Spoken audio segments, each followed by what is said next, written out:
for the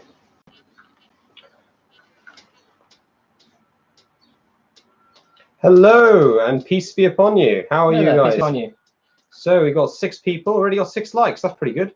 Thank you very much. I'm going to be checking the questions here. He's also going to be checking the Wimbledon score. Probably will. He's really annoyed Looks like that this is run on, but never mind. We have international viewers. Okay, so say hello to us and let your questions come in. Yeah. Let us know what you want to say. So, I mean, we've done lots of videos now. What kind of videos have we done? We have done videos on the existence of God. Is it science and religion? Islam? Oh, I'm coming up. Yeah. So if you can hear us, please say hello so that we know that the mics are working. Yeah. Hopefully the mic's not too bad quality. It's a little bit difficult sometimes to set these things up. Otherwise we will sit here in silence. And if you have questions, please send them through. Yeah. At least say hello. Assalamu alaikum. Peace be on you. Hello, Chris. Hi, Chris. Is that Chris Hussein? I have a feeling it is Chris Hussein. Who knows? Can you confirm or deny you are Chris Hussein? Yay. Any questions from yourself or from others? Please let us know before that. Is the audio okay? Yeah. How's the audio?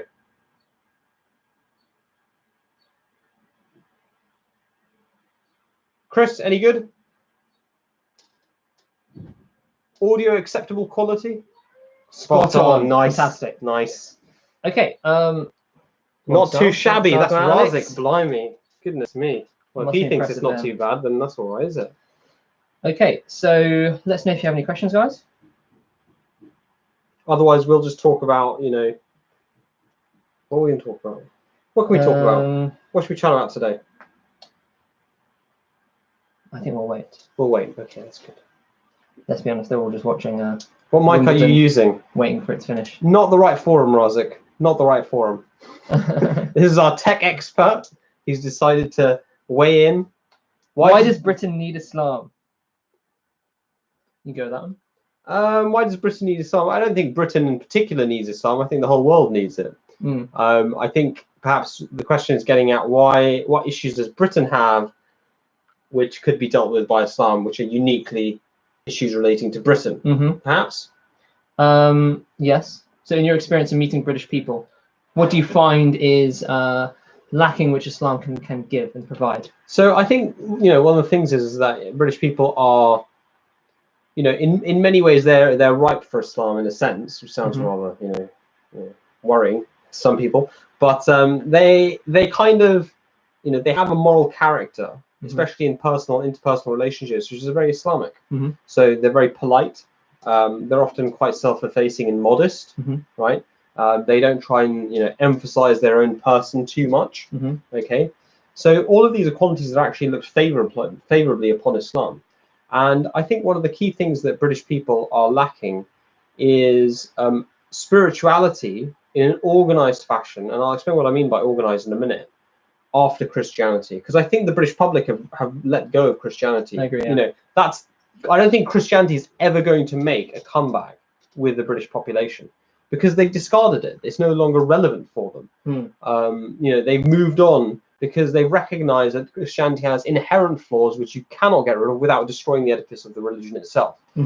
Such as the arithmetic, the problematic arithmetic of Christianity, which is 3 = 1. And these and other sundry issues, such as the belief at the fundamental core of the theology of an unwitnessed event, which was unique in human history, namely the resurrection of an individual from death to life. Yeah. So these kinds of issues will never be resolved, will never be accepted anymore in British society because they're antithetical to what they've accepted as a superior paradigm, which is of scientism or scientific materialism. Yeah. So what they're really going to be looking for is a religious framework. When they are going to be looking for religion, they're going to be looking for a spiritual and religious framework which actually accords with their reason, but yet offers them something of a spiritual truth which they didn't possess, in this current age. And I think I see a lot of people, I am British, so I've been brought up in this society. I see a lot of people are hungry for spirituality, but they don't know where to turn. They don't want to turn to religion because they're still encumbered with the baggage of religious belief and all of the problems that brought society, and they feel like they don't want to go back to any kind of formal, like one of the great religions. And so they start doing fads of of all kinds of which take on religious fervor. And this is what David Belinsky, we've recently interviewed, said in our interview. It's going to be coming out soon, God willing. And this is one of the things he pointed to, that there are numerous fads in the modern world which actually possess a religious fervor, whether it be veganism, vegetarianism. Social justice is what he called a messianic, cult, right? The idea that then these all possess a religious kind of aspect. So anyway, what I'm getting at is that British people are hankering after true spirituality, and then they're looking for it in all manner of different things, and they're never going to go out to Christianity because they've discarded it because of its claims which contradict their reason. And what does Ahmadiyya Islam in particular give people that other religions can't? So it fundamentally gives people an opportunity to establish a relationship with God which is real and not a figment of their imagination. Now, what do I mean by that? So a lot of religions say, have faith, have faith, have faith. Life is a mystery, God is a mystery, you'll find out after death. As long as you have faith, God will accept you into his pleasure. Ahmadiyya Islam doesn't say that. It says, have faith that the prophets were true, have faith that Islam, Ahmadiyya is the true path. And if you have faith, then God himself will manifest himself to you. And if he doesn't manifest himself to you, then you are on the right path, as long as you are doing it correctly. As long as you are actually following that path correctly. Now, atheists might jump in there and say, well, that's a very cozy and easy way to look at it. If you got an experience from God, then hey, then you're on the right path. And if you didn't, well, you were doing it wrong. So it's an unfalsifiable belief, right? But you could say that about any scientific claim. You could say a person does a scientific experiment and says, well, if you do this particular experiment in this particular way, you'll get the same results as me. Yeah. Right. And then somebody else comes along and tries to do it, and they say, well, I didn't get the same results. The difference is that in a spiritual journey, you can't externally verify the qualities that you need to actually find God, i.e. humility. I can't, whereas a scientific, experiment, I can watch you as the original scientist say, okay, you're doing that right, but you should have this result. Yeah. Whereas in a spiritual journey, you can never actually externally say whether someone is truly humble, whether they have removed their arrogance from their heart, whether they're trying to live a better life. But for us, we have so many people, including many of the people that are watching, who have had such powerful spiritual experiences that have brought them into Islam. And then you couple that with the intellectual arguments for Islam, the various prophecies in the Quran, coupled with the the background theistic arguments of design and causality and these things, and you have a very solid foundation for your belief. But that personal experience is really what makes it real and what cements it, and then you can build on that. That personal experience is actually what is a relationship with God. It's actually a living relationship. It's not just you're knocking on a door and hoping somebody's on the other side. Yeah. And you get verification in this life that you are on the right path. Yeah. I think going on to another crowd. I hope that's okay, Alex. And I would just add to that. I think just to a very small point is that they've moved on from new atheism. That's my feeling. They're moving towards, we want to recapture some kind of spirituality. Yeah. But they want spirituality which is scientifically verifiable, in the sense it's rational, doesn't have these irrational elements. Yeah. But also gives them actual certainty and actual experience. And that's what Ahmadiyya Islam can provide. Yes. Matin Lawal, what is your view on boyfriend-girlfriend relationships and marriage overall? Well, the Islamic viewpoint is that marriage is, the Prophet Muhammad, peace be upon him, said, marriage is my way.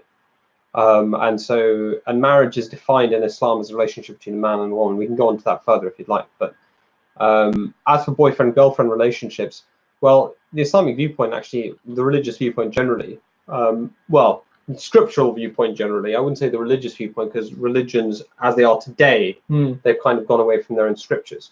But the scriptural viewpoint, and still the Islamic viewpoint, is that the purpose of marriage ultimately is to announce to the world that this man and this woman are going to be living together, and that therefore if a child is brought into the world through this union, that man is responsible for that baby and for that woman. That is fundamentally the purpose of marriage in history. Okay. And the idea therefore of having relationships outside of marriage is a very convenient method for men to escape the responsibilities attendant upon the production of children. Yeah. And that's exactly what's happened in 20th century society. You've had the production of large numbers of families which are not bonded in any kind of recognized union, and the man has no legal obligation to provide for those children, and consequently those children are brought up often in houses without fathers. And the consequence of that is you have children who have much higher rates of mental illness, children have much higher rates of criminality, children have much higher rates of health problems. Now that cannot be extrapolated to say, well, you, young man, you didn't have a father growing up, therefore you are a criminal, you're ill, and you're thing. I'm not extrapolating it to the individual, but the data is very clear that children who are brought up in families without fathers are much more likely to have. So you're saying that marriage is something which legalizes and puts responsibility, especially of the onto the man to take care of the family, provides for the child, it creates a legal binding, so it's basically makes it much more difficult to just run off. Yeah, the man can't run off. Yeah. And actually the consequence of ending that institution is to produce children who do not have, especially boys who are who go on to be the criminals, who are male criminals much higher in rate than female criminals. Is about producing children and boys who actually have father figures, male role models, which is essential to healthy upbringing. And as for boyfriend girlfriend relationships, Islam doesn't accept what we would call boyfriend girlfriend relationships. Any kind of exploration or courting beforehand is done with in a public sense, so it's not you're isolated and you're only talking by yourselves where you can have a physical relationship. So Islam doesn't allow that kind of physical relationship to develop. Once you've decided and you've prayed about it and you feel that you're compatible, it suggests moving towards the Islamic marriage soon, so that you minimize the chance of having physical relationship, out of which can have children out of wedlock and then etc. and spiritual and social problems. So it says once you decided that you're right for each other, have the marriage and sanctify everything, and then go on from there. Yeah, absolutely. So came on Voice of Islam, explain the difference between a cult and a religion. Could you explain this again, as many people don't see a difference? Well, I mean, it depends what you really define both as, because they're both things which actually you can define in different ways. So it depends what you say. But ultimately, the key feature, I think, of a religion or a true religion, actually all religions, they came at their source, is that they don't force themselves upon you. So Islam says, La ikraha fid din. There is no compulsion in religion. And it encourages people to actually have a look at the evidence in front of them from scripture and from spiritual experience, and make a decision. And it massively encourages people not to be hypocrites. So if they don't really believe it, then they shouldn't say that they believe, and they shouldn't pretend. Absolutely. Whereas a cult has the opposite connotation, has the connotation of it entraps you in a certain social sphere by compromising you in various ways, as many cults do, so that you can't leave, puts a lot of social coercion on you, so that you stay there, and then goes on. Absolutely. I mean, the Church of Scientology is, that has been demonstrated amply, that it is an organization, for example, that is dedicated, that uses these methods of coercion, of social manipulation, and other things. So so you go there and you tell them really bad things. They do the lie detector test. I think it's Scientology, right? Yeah, that's right. And then they have that data. That's a common thing in cults. It's a recent one. It's called NXIVM or something. Yeah. The one which had the actress from Alison Mack. Which turned out to be one of the the foremost people in it. But I think where basically they coerce women into compromise themselves with images, and then use that in order to hold them to take control of them and to take advantage of them. Another thing about a cult is that actually a cult moves on. A cult is fixated on a particular personality, and when that personality dies, often the cult dies.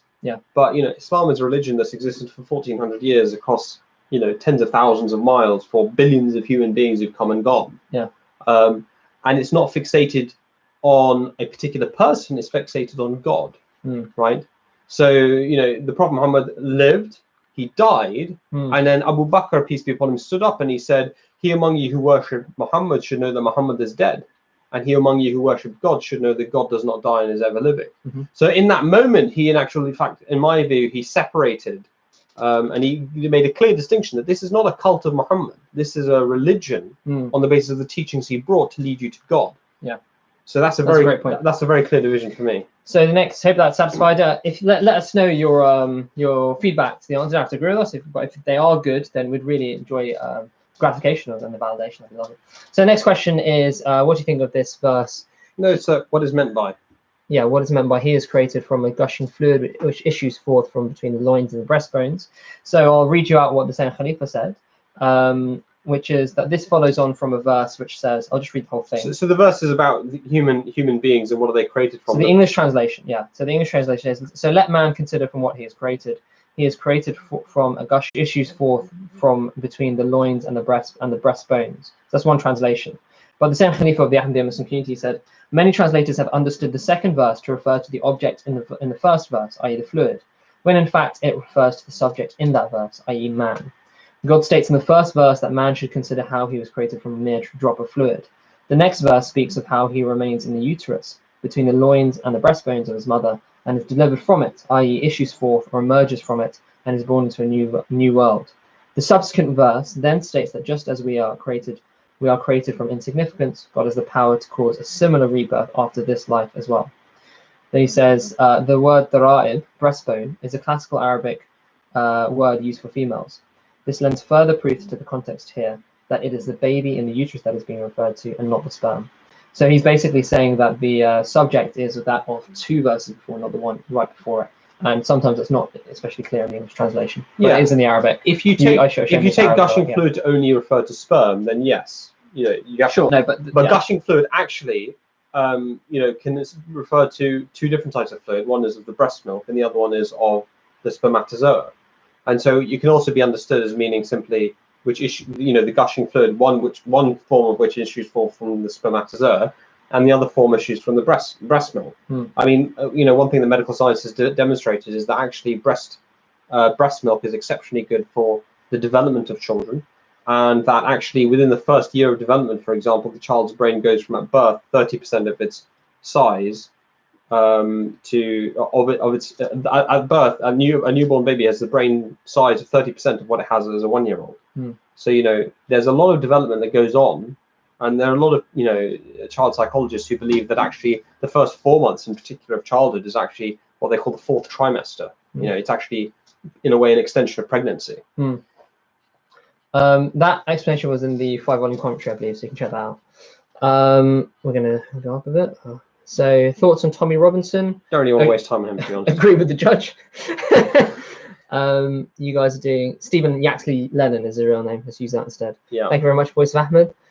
Thank you very much, Chris. What is our ethnicity? Should we let them guess? Yeah, I once got Somalian. So why don't you guys have a punt? See if you can do better than that. Someone who's never seen a Somali. Never mind. Okay, Nigel Gilmore, Wadud Taibek. Hi, brother.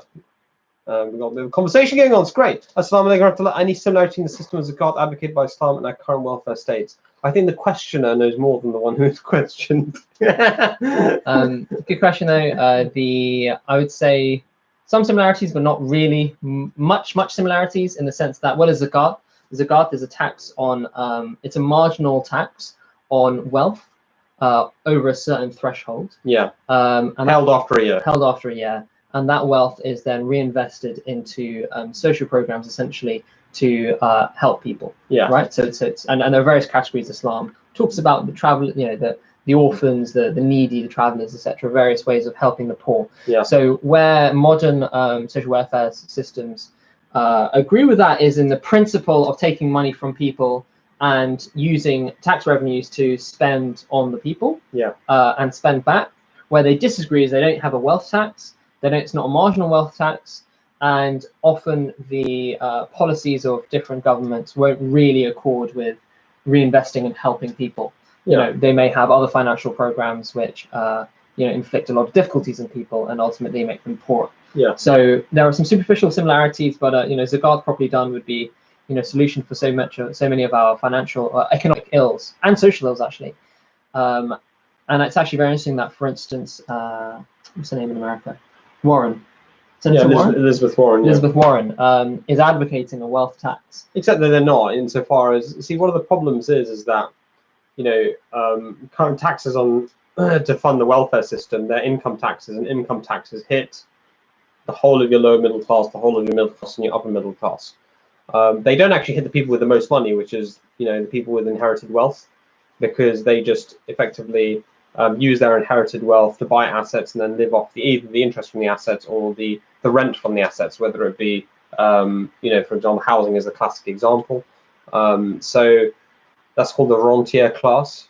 And the difference in the Islamic system is it doesn't target the middle class and the working class by charging them the income tax. It actually looks at those people who have a lot of inherited wealth and says to them, look, you can do one of two things with your inherited wealth, or even the wealth that you've built up over the course of your lifetime over a particular threshold of your personal needs, is you can either invest it into society and turn the wheel of economic productivity.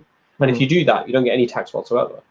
If you put your money at risk and to seek to grow and develop the wealth in society, no tax whatsoever. Or if you want to keep it and hoard it for more than a year, after that period of time, you're going to have a tax levied on it. And that tax isn't even much, it's 2.5%.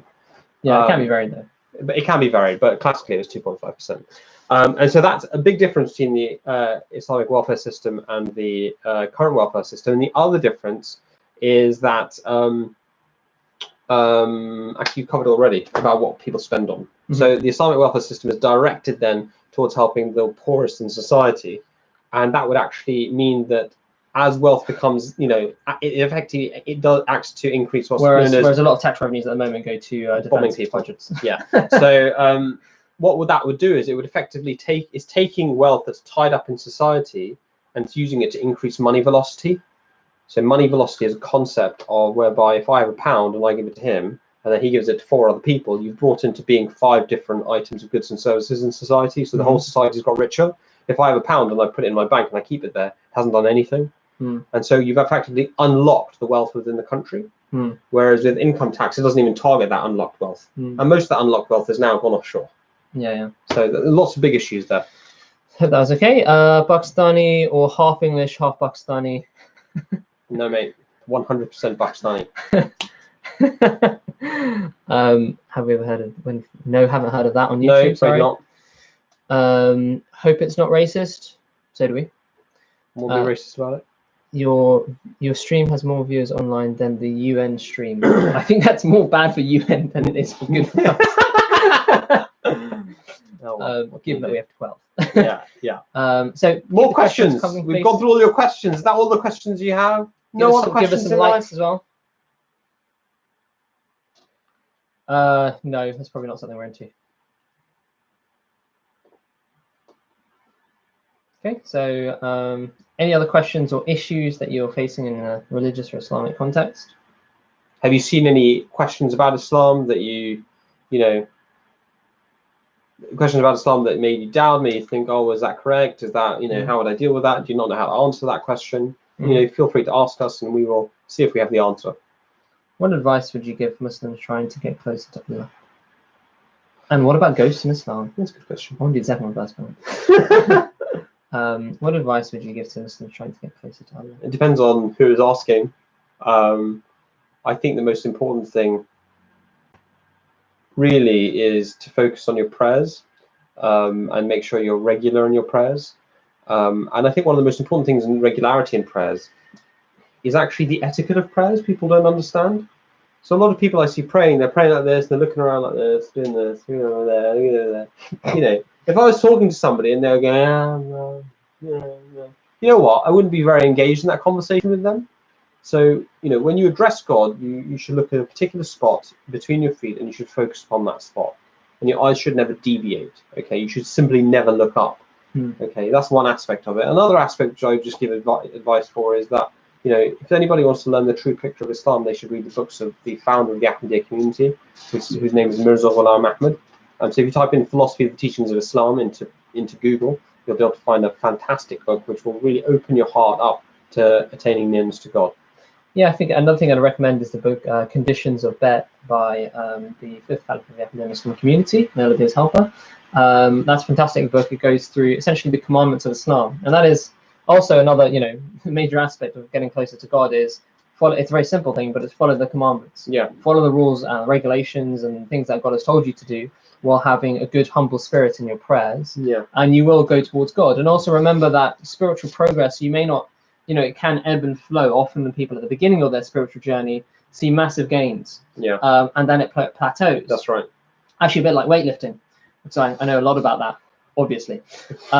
You see at the beginning, you have massive gains, but then there's this period where there's almost like a cooling off. Some of the Sufi saints called it a cooling off, where things become, now it's down into the minutiae. Now it's almost like the daily. No, the daily you know what I think work. it is. You know what I think that is. That God has actually just given you a taste of what's possible, and now He wants to see whether you structure your life in accordance with His will purely, or whether you're going to continue. And this is what the Prophet talked about. He talked exactly about this thing that, you know, people who may have had 1 or 2 revelations in their life whereby God spoke to them, they spend the rest of their life boasting about it, not realizing that God gave them that as a mere grace, right, and a trial, and also as a trial to see whether they would order their life in accordance with what He described as the ways of those who are truly blessed. And if they don't, he wrote, then all they're left with is mere boasting. And if they do, then actually they'll attain the higher stage. And that's why God kind of gives you that plateau, because now He wants to see, well, you doing. It's not a complete plateau. It's no, it's often a complete hiatus of spiritual experience. Right. Okay. Yeah. Right. You may feel near to God in your prayers still. You may still feel perfectly content with your relationship with God, because now you know God does exist because of the experiences you've already had. Yeah. But you're not having experiences every day anymore. You're not you're not having like weekly experiences like you might have in the past. You know, because God has proven to you through those experiences that He does exist. You're satisfied with that. Now God wants to see whether you're going to be satisfied with that rank, or whether you're actually going to pursue it further. Good answer. What about ghosts in Islam? That's a cool answer. Cool question. So, in the typical understanding of a ghost, I'm actually a ghost. That explains his confusion about your ethnicity. Bit white, bit pale. Would it freak them out if I could just put my hand through? Don't do that. Don't do that. Quite bloody. Yeah. But, yeah. So, ghosts in Islam, the typical understanding of ghosts in the popular culture is a disembodied spirit which hangs about in the material world. Instead of traveling around the world, finding things and looking at sights, they tend to stay in a loft for years and scare people when people come up, which isn't what I do. Allure! Allure! No one knows what that means. Yeah, all the Pakistanis know what that means. Right, okay. It means ghost, not Urdu. So in that sense, obviously Islam does not recognize that. Now, in terms of where the idea of a ghost can come from, it could have been. No, why is that? Why doesn't Islam recognize that? Because Islam says, that's a good point. Islam says that we have a soul which is associated with our body in this life. When our body dies, our soul moves on to a different realm and is no longer stuck in this material world, because it has no access. It doesn't have a material interface with this world because our body has died. Yeah. So it then transcends into a different world. And in fact, the Prophet, the founder of the Ahmadiyya Muslim community, said that your soul gradually becomes in the next life a new body to interface with the spiritual world, and a new soul is born within it. Yeah. And in the same way that if you have bad genes, you're going to have a bad body, an ill body, and a sick body. If you have bad spiritual genes through doing bad things in this life, then your body in the next life will be deformed in various ways. And that's hell. I mean, hell isn't God. That is hell. God isn't somebody. Hell isn't somebody standing over you whipping you. Yeah. Hell is you being born blind. Yeah. Hell is you being unable to walk outside, not being able to experience the sun because your skin blisters. Or the same sun. That would be joy to someone else will feel like burning to you. Exactly. Your spiritual body is maldeveloped. Exactly. So in this life, you're effectively writing your next genetic code, and that's what God's given us the opportunity to do. He said, "Well, I've given you your genetic code without you asking this time, and I've made some of you prettier than others. I made some of you more intelligent than others. In the next life, you get to write your own genetic code." Yeah, so what are you going to write? The book, where your deeds are recorded. That's the book. And the book of life. And those deeds become you. That it becomes you. You become an embodiment of it. So now the second part is that's a soul. In terms of where the idea of ghosts come from, I suspect this is speculation, but it kind of makes sense to me. Is that in history people may have had visions and may have had spiritual experiences where they see the dead. And they may have had an experience where they weren't sure, maybe they thought they were awake, where actually God is showing them the form of someone who has passed on. Yeah. And they then think that actually they're materially still in this world. Yeah. Whereas that may not be the case. But what do you think about those jinns that hide behind trees at Maghrib? Yeah, that's a. Come on, brother, tell me. Brother, please. Should have the music. That is a particular. We're not taking the mic. That is a particular niche of some people in some areas of the world. Yeah. Who give some of us a lot of laughter. Yeah. Right. So I hope that's. No, seriously. What about the jinns at Maghrib? And behind the trees. it's the concept of jinn is from the Ahmadiyya understanding is quite different from that which is traditional and well known in the Sunni and Shia world, which is that they are basically ghosts, spirits which only affect Muslims and only annoy Muslims who believe in spirits. Whereas actually, there's no real good evidence for that in terms of their, them possessing people. I've walked through plenty of forests in Motherhood. Not been possessed yet. Proud to say. I'm an unpossessed body. Maybe I'm actually a jinn.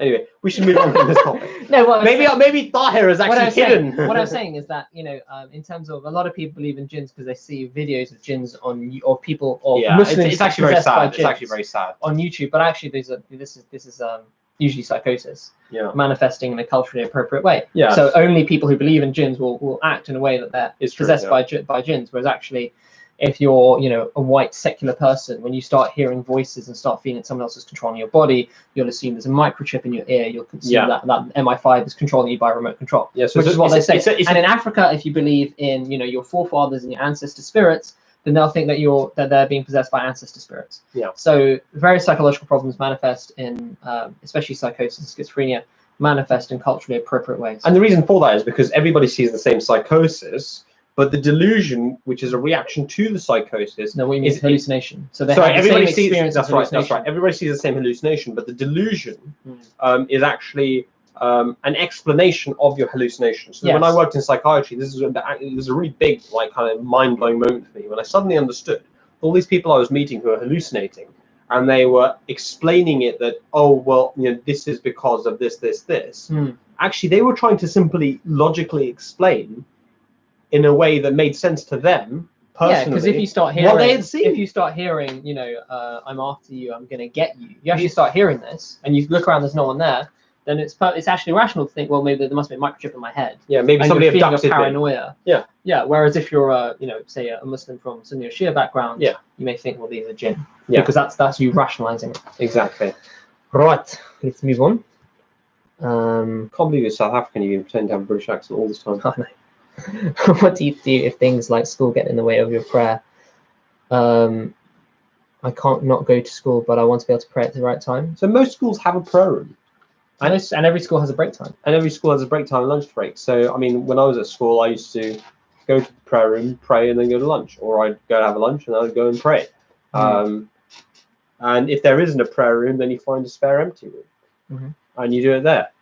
And if there isn't a prayer room, I would suggest going to headmaster or headmistress and say, look, I'm a Muslim, I'm a practicing Muslim, and I need to be able to have a place to pray. Usually there'll be a spare room in every Almost school. Always. And often schools have chapels. So multi-faith rooms. And multi-faith rooms. You could always go to the chapel and you could say to the priest and say, look, I need a room to pray, can you provide me with one? And they will be happy to do so. I've never had an issue. I've never had a single issue at school or university with praying there. Not at all. So do you think a journey to Allah is separate for different people? I mean, surely it includes intellectual development too. Is it different for everyone? Hello, Jim and Brit Beast. I mean, surely it includes intellectual development too. Is it different for everyone in their respective ways? So do people have different spiritual journeys? And what is the different character of that? So quick answer on that. Absolutely. So if you're born an Ahmadi Muslim and you've been taught from the get-go how to attain nearness to God, and you do so and you have spiritual experiences by the age of 15, then your spiritual journey is clearly going to be different from somebody who's born up in an atheist household and who, had to effectively, they felt an inner urge to be near to God and they had to go and pursue that. And they may have gone through various different religions before realizing what the truth was. And they had to actually apply their intellect to seeking out the true path. And so, the reality is that the path of the former one, the first person, God expects a lot more from them than the path from the latter one, in many respects. That's how I looked at it. Okay. What answer would you give to a person asking, can you be gay and a Muslim? You can have homosexual feelings and have a homosexual sexual orientation and also call yourself a Muslim. To actually act on them would not be in accordance with the teachings of Islam. But in the same way that you can sin in other ways and still be a Muslim, just in those respects, you would be being not the best Muslim at that time. Well, yeah, I mean, a Muslim could, for example, go to the stop. A Muslim could, for example, lie. Okay. Does that make them no longer a Muslim? Well, they're no longer submitting in that act and in that moment of committing that sin. They are no longer acting as a Muslim, but you still categorize them as a person who claims to be a Muslim and seeks to be a practicing Muslim. I mean, even the hypocrites were allowed to call themselves Muslims. Exactly, exactly. So the Quran says, you know, do not say we believe, say we have submitted. So in fact, it encouraged them. Don't say we believe, at least, but just say we submit. We are Muslims. Yeah. You know. And ultimately, Islam is always about trying to get people to whatever are their difficulties, spiritual difficulties, help them to overcome them. Yeah. And progress on their spiritual journey. It's not just for one category. What did you just say? I've not come for the. I've not.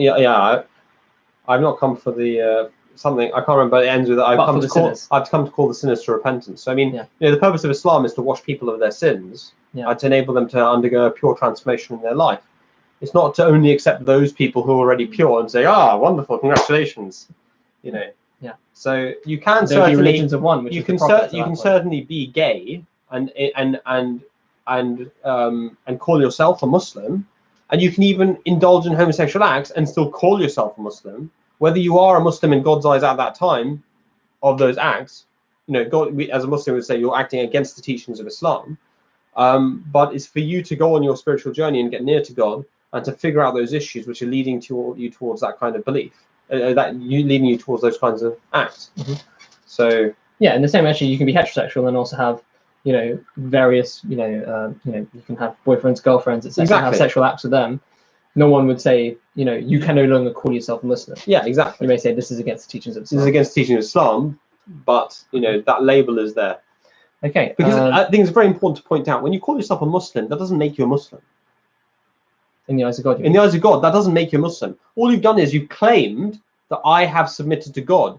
It's for God to judge at the end of your life whether you actually did. Yeah. And if you didn't, then goodbye. You know, you're not going to go to the pleasant place. That's what I'm talking about. There are plenty of members of ISIS, all of them, a lot of them, they call themselves Muslim. I think definitely most of them. Yeah, they call themselves Muslim. Doesn't make them Muslim. In the eyes of God. In the eyes of God. In the eyes of God, they're absolute scum. You know, in the eyes of God and in the eyes of any righteous thinking person, good thinking person, they haven't submitted to God. They've rebelled against God. So, you know, just because you can call yourself a Muslim, it doesn't. It's a claim. But in a worldly sense, you have to recognize those who call themselves Muslims as Muslims. Absolutely. If somebody calls himself a Muslim, it's not for you to judge them. It's for God to judge whether they are a Muslim in truth. Right.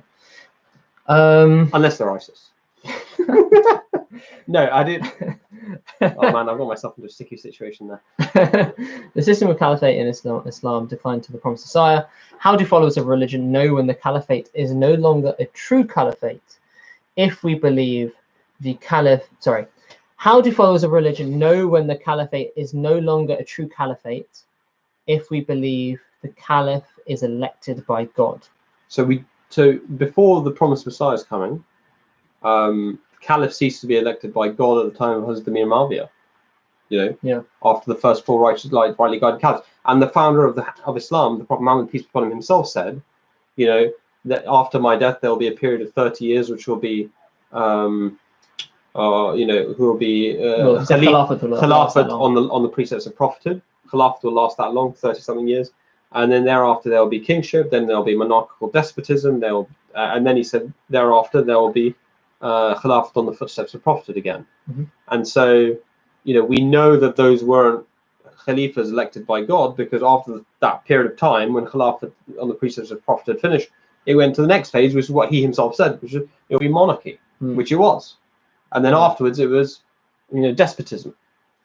Yeah, and also the character of the Muslim Ummah, I think, is a good indication, because the verse of Caliphate says that we will turn your fear into peace and security through Khilafat.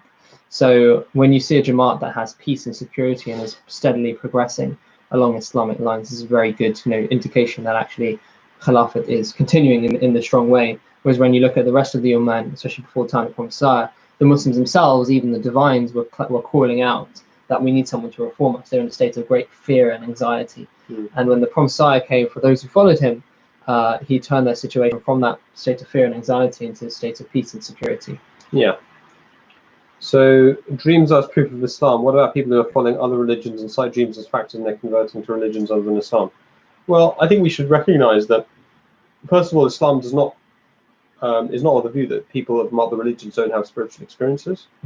So Islam recognizes, and the Prophet ﷺ wrote about this in the book Elucidation of Objectives, that every people, even the most hardened atheist or the most hardened sinner, will experience some experience of God in their life through true dreams and such things. But there's a big difference between a firefly and the sun. Right? There's a big difference between a pauper who has a few pennies and a king with a coffer full of them. So there's a big difference between somebody having one or two experiences in their life and members of the Ahmadiyya Muslim community to whom God speaks, literally while they're awake, or to whom God shows visions, or to whom God communicates through true dreams, literally on the night of their praying for it, repeatedly throughout their life, such that when they write them down, they have hundreds of such experiences, whereby they manifestly saw true something that God told them only the night before. Yeah. Right? There's a big difference, and you can't say there is no difference between those two. Now, you may not be able to recognize the difference because you haven't necessarily had those experiences, and so it's all theoretical for you. And also, but then I can't help you. You're gonna have to just take that on faith, I guess. Yeah, and also the ultimate claims for a religion's truth, when you're presenting it to someone, is not this dude had a dream. No, it's not. You actually give it on the basis of the revelation of the prophet. So in the revelation of the Quran, and in our case, in Ahmadiyya Islam, the revelations of the Prophet Hazrat Mirza Ghulam Ahmad Qadian, who was the founder of the Ahmadiyya Muslim community. And if you analyze his prophecies, the World War I prophecy is a particularly strong one. If you search World War I prophecy, review of religions, you'll come up with a fantastic article which goes through the revelation that he had, warning of World War I in 1905 and how it was fulfilled. And you should use that as your actual intellect, at least your intellectual anchor basis. Yeah, your anchor. That actually revelation is true. And then on that, build your own spiritual experiences. Yeah. Whereas, what do people of other faiths have? They have nothing like that, even in their old books, and certainly nothing in the modern day. Yeah. Whereas Islam, in its original text and in the current day, has these examples. And this is what the Prophet said. He said the proof of Islam is that it continues as a living faith. Yeah. And in his person, he particularly said, in my person, this is now continuing in my movement. Yeah. So I hope that explains. Shout out to Bundy, which is Nigel's dog. Is that really? How do you know? Oh, Bundy. Yeah.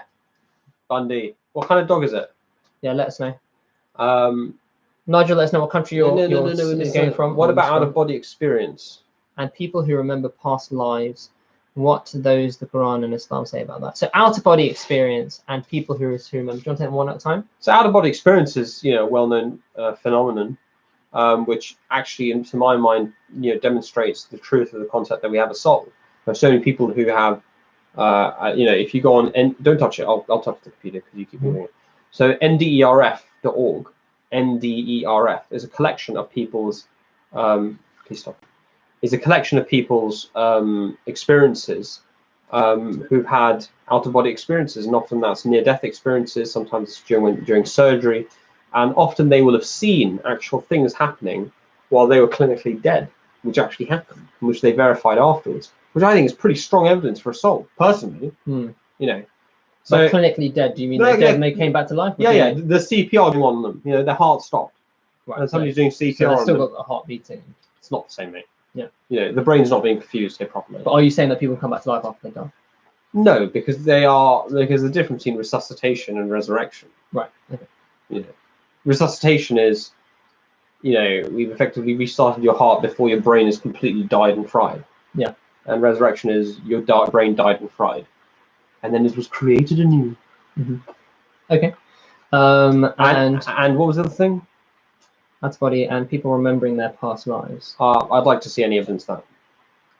Yeah, and also your even be it scientifically or spiritually, quite how that works would be a challenge to explain. How do they know it's their past life? Yeah, I think it's quite plausible that these are suggestible states. Actually, I think it's almost certain that these are suggestible states and things which people are manifesting based on the psychological milieu. Yes, but based on their past, which they may be reinterpreting a certain way when guided by a practitioner who specializes in getting people to interpret their past in light of a past life. Yeah, absolutely. So, how do one change the experience of jealousy with everyone? Paul to Tommy Rock, we already said we agree with the judge, and Stephen Lee Axley Lennon has had his just desserts. What else? What else can we say about him? I don't want to waste any time on this guy. at all. In fact, if you want to check out our website, rationalreligion.co.uk, Oh yeah, we did an article on we it. wrote an article about Tommy Robinson. Don't know why I'm holding a pen. We wrote an article about Tommy Robinson. Yeah. So go check out that website. Rationalreligion.co.uk. In the search bar, type Tommy Robinson. You'll find a good article. I think it was called something like "Why Tommy Robinson is Wrong About Islam." No, and ISIS are best friends. It was something provocative. Really? Yeah. Cool. Okay. Right. If God knew humans will be bloody and cause disorder and harm others, why did he still create humans to inflict pain on fellow humans? Ooh, deep. Sorry, you got something like that. There's actually a fantastic video by a convert to Islam called Jeffrey Lang. You know the video I'm talking about? Yeah, still not watched it. It's amazing. So he actually, type in Jeffrey Lang, Adam and Eve, and he goes through the story of Adam really well. And he answers this particular question. And you know, he's not an Ahmadi, but he's a Muslim convert, and actually he does a really good job of it. And I'd recommend everybody to watch that video.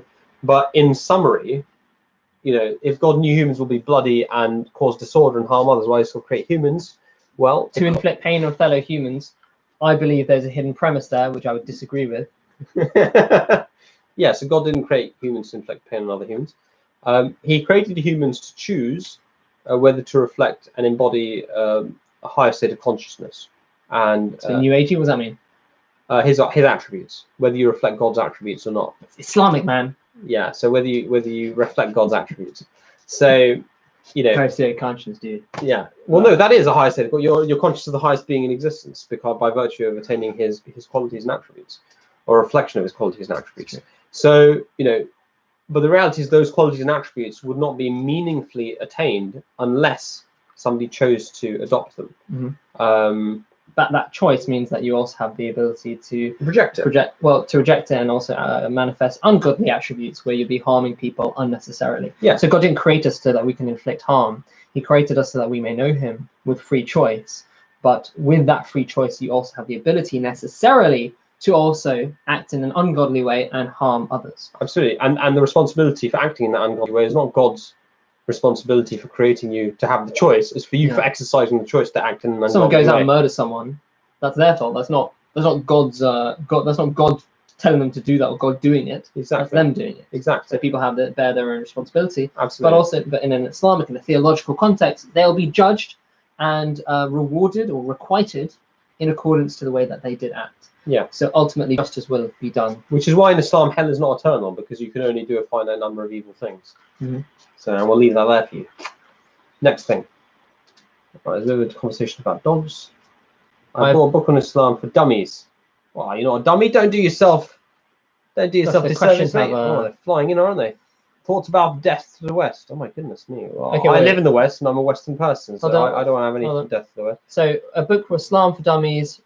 Just trying to get started. What do you think? I haven't read that. I'd throw away Islam for Dummies, right? Just take Islam for Dummies, open the window, right? And throw it out the window. Just throw it out the window, like this, like that. Throw it out the window, right? Are you advocating littering on a live Q&A? Throw it into your own garden. Yeah, what is the garden? Privileged guy, God. Showing my privilege. Okay. So get book Elementary Study of Islam is a fantastic one. Elementary Study of Islam by Mirza Tahir Ahmed. So probably much shorter than Islam for Dummies. Go to alislam.org. The dummies books are remarkably long for dummies, I've always found. Yeah. You know, they're like huge. They're this big. A dummy don't read that much. It's true. His tag gets quite a few of them. He needs them quite a lot. So go alislam.org, alislam.org. Type in Elementary Study of Islam. Fantastic book that will teach you. Download the free PDF and have a read. Yeah. And then after you've read that, type in Philosophy of the Teachings of Islam and read that. And then after you've read that, all right, it's just not overloading. After you've read that, type in Islam's Response to Contemporary Issues. It's a very good book. Excellent. And after you've read that, let's read the Quran at some point. After you've read that, read Ahmadiyyat or the True Islam. Right, thank you. Right.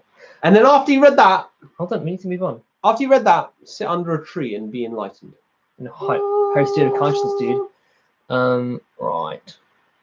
Hope that was useful. Skip ahead. Sadiq Khan, why are these people? I don't want to talk We'll be in touch. When speaking on prophecies from Sir, How can we best answer those that say people like Nostradamus had also had many fulfilled prophecies? Yeah, people say that they need to provide specifics. Yeah. Okay, if somebody's going to make a claim, they need to provide specifics. And you need to compare them the to promised the prophecies Messiah. of the promised Yeah, the promised Messiah said, Le'ekram, who has prophesied my death, will fail in his prophecy. He will then be killed in an act of murder within the next 5 years on the day of Eid or close to Eid, in which his body will be dismembered. And all aspects of that prophecy prove true. If anybody can show me a prophecy of Nostradamus which is even close to being that accurate, yeah, I'll give them my M&M packet for next week. I'll post it to you. Ultimately, these things come in details. You need to actually compare, because anyone can Yeah. claim anything. Yeah. You need to take for instance, the prophecies of the founding Exactly. of the Muslim community Exactly. in aggregate and in isolate them, and also in aggregate, and compare them to the prophecies of other people. Nigel could just say my Tog Bundy. You know, he woofed a pattern, which was. Anyway, we'll move on. Does Ahmadi Islam have any viewpoint on the fact that pyramids were created by aliens? No, it doesn't. We're going to move on from that question. Why did the world publish the predictions of promised people, but Nostradamus ignore those of the promised Messiah? That's a good question, actually. I don't think the Prophet is being ignored. I don't think the promised Messiah is being ignored. Has getting a lot of many more followers than Nostradamus, who has none. That's true. So ultimately, the community of the Ahmadiyya community and the Prophet Messiah is flourishing. What do you think about Majid Nawaz?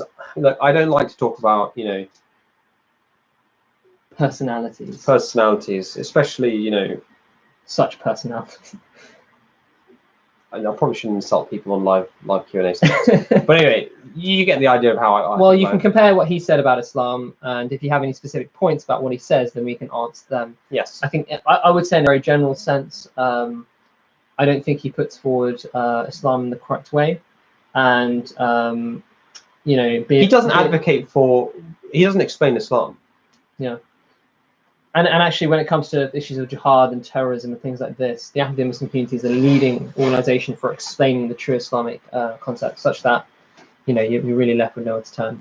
Absolutely. I mean, Majid Nawaz is all for destroying Islam by saying that we need to move away from Islam. So Majid Nawaz's concept of reformation of Islam is about throwing out large portions of Islamic teachings rather than understanding their correct and appropriate application. Right. So the Ahmadiyya perspective is that Islam is a truly peaceful religion, and that we need to go back to the original teachings and the original practice of the Prophet Muhammad, peace be upon him, and then we will be able to, spread peace in the world. Majid Nawaz thinks we need to spread peace in the world by abolishing the edifice of many Islamic teachings. That's the fundamental difference between us. That's very well explained. Thank you. No worries. Anytime. That's what I'm here for. Should have you on more.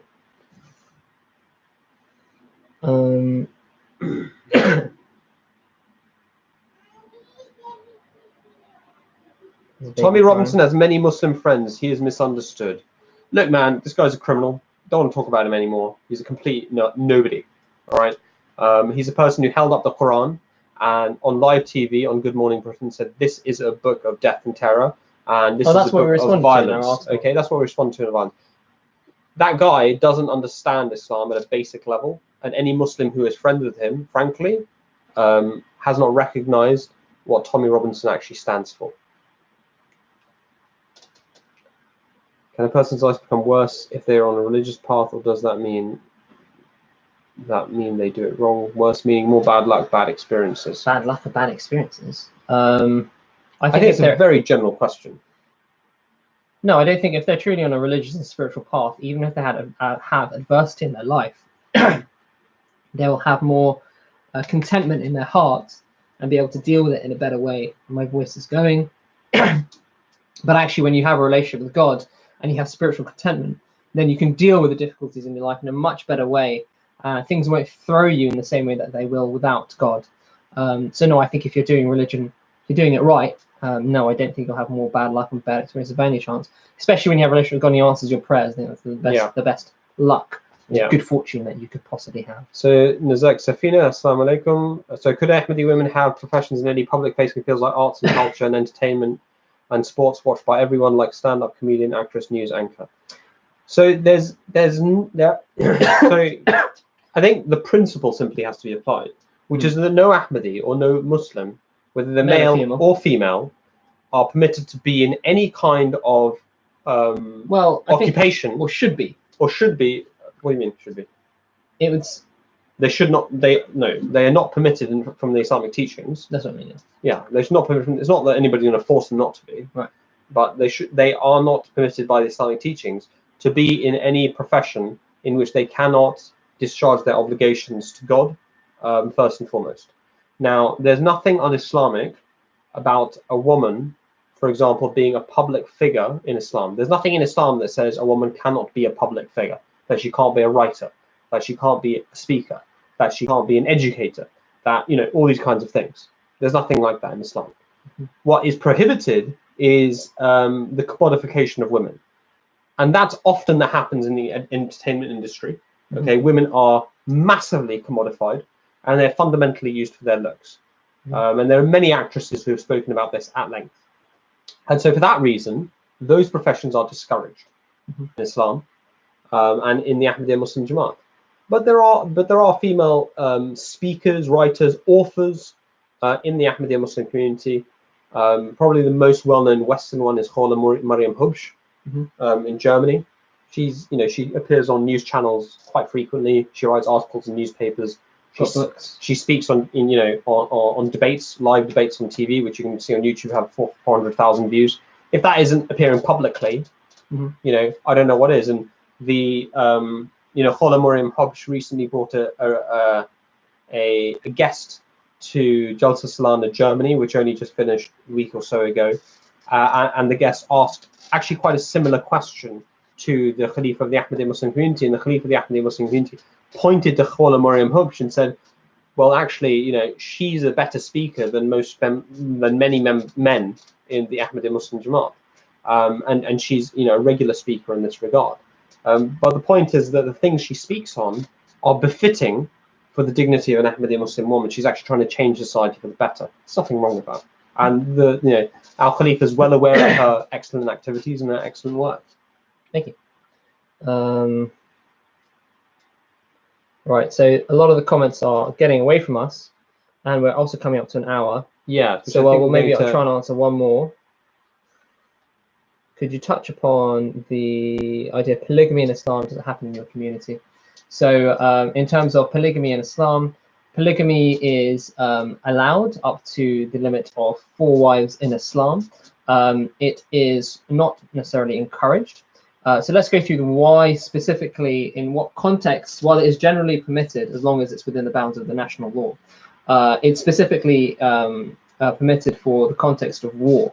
Because in wars, you often have a massive change in ratio between your men and women, because a lot of the men will go off to fight, a lot of them will die, and you'll have many fewer men than women. Now, in that case, you'll have women who have children and women who want to get married, but there won't be a proportional number of men in order to marry them. So at that point, Islam says, rather than encumber your society with the inevitable extramarital affairs that will happen when you have such a ratio, it says sanctify relationships between one man and more than one woman up to a limit of 4, as long as the man can treat his wives equally in the respect of their in terms of time and money spent and that kind of thing. Now, having said that, it's not permitted if it's illegal in your country. So while it may be generally permitted in Islam, if it's illegal in your country, because it's not something you must do, it's not like your prayers, then you would be essentially going against your religion, because you're breaking the law if you actually engage in such activity. Okay? I didn't hear any of that because I was dealing with this craziness going on our board. Really? Yeah. Okay. So I think that's everything. That's 1 hour we're coming up to. Yeah. I think we have that as well. Okay. Cool. Thank you very much for tuning in. The video will be available. As long as the audio is all right. As long as the audio is all right on our live stream playlist. So please do check it out if you want to see any questions you may have missed earlier. I think one of the members has mentioned that. Yeah. And until next time, we've got a whole bunch of new videos coming out. So please do check back here. We post usually on the weekends, and we'll be doing many more live Q&A sessions in the future, God willing. Thank you very much. Peace be upon you. Peace be on you.